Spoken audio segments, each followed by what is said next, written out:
మనం ఏమనుకుంటామంటే మన ప్రార్థనలే వెళ్తాయని కొంతమందికి నమ్మకం, కొంతమందికి నమ్మకం ఉండదు మన ప్రార్థనలు వెళ్తున్నాయి దేవుని దగ్గరికని. కానీ మన ప్రార్థనలు ఖచ్చితంగా వెళతాయి, అనుమానం లేదు, 100% వెళతాయి.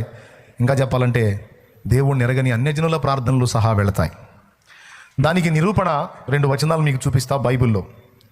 మొట్టమొదటిది, అన్యజనుల ప్రార్థనలు దేవుని సన్నిధిని వినబడతాయా అంటే అపోస్తల కార్యం 10వ అధ్యాయము 1వ వచనం నుంచి చదివితే, ఇటలీ పటాలం అనబడిన పటాలంలో కొర్నేలి అనేటువంటి భక్తిపరుడు ఉన్నాడు కైసరయలో.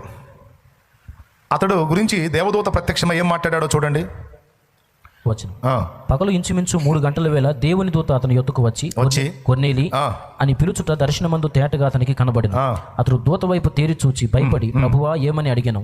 అందుకు దూత, నీ ప్రార్థనలను నీ ధర్మ కార్యములను దేవుని సన్నిధికి జ్ఞాపకార్థముగా చేరినవి. ఇప్పుడు ఈ మాటను బట్టి మారు మనసు ఎరగని, యేసు క్రీస్తు ప్రభువుని ఎరగని ఒక అన్యజనుడి ప్రార్థనలే జ్ఞాపకార్థముగా దేవుని సన్నిధికి చేర్చబడినవి అని దూత సాక్ష్యం ఇచ్చినప్పుడు, సృష్టికర్తను ఎరిగి, ఆయన నామమును ఎరిగి, ఆయన రక్తములో కడగబడిన పరిశుద్ధుడు అయిన నీవు, పరిశుద్ధురాలవైన నీవు, పరిశుద్ధులమైన మనము చేసే ప్రార్థనలు దేవుని సన్నిధికి వెళ్ళవా? వెళ్తాయా వెళ్ళవా? వెళ్తాయా వెళ్ళవా? పెద్దగా చెప్పరే. మరి ఎందుకు కొంతమంది అనుమానిస్తారు? ఎందుకు కొంతమందికి నిశ్చయత ఉండదో? ఎందుకు కొంతమందికి సందేహం ఉంటుంది? ఎందుకు కొంతమంది ఖచ్చితంగా దేవుని దగ్గరికి వెళ్తాయని విశ్వాసంతో ప్రార్థన చేయరు, దాని కొరకు ఆసక్తి చూపరు? కారణం ఏంటి? చాలా సంగతులు మనం చదువుకుంటున్నాం, వాక్యంలో వింటున్నాం, కానీ రూఢి అని నమ్మట్లా.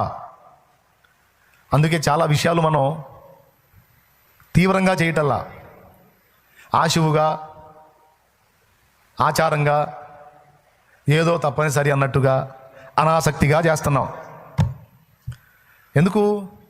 చాలా విషయాలు చూస్తున్నాం, వింటున్నాం, చదువుతున్నాం, కానీ రూఢి అని నమ్మట్లా. అందుకే డౌట్ ఉన్నందున, సందేహం ఉన్నందున ఆసక్తి పుట్టట్లా. ఇక్కడ గమనిస్తే కొర్నేలి ప్రార్థనలే.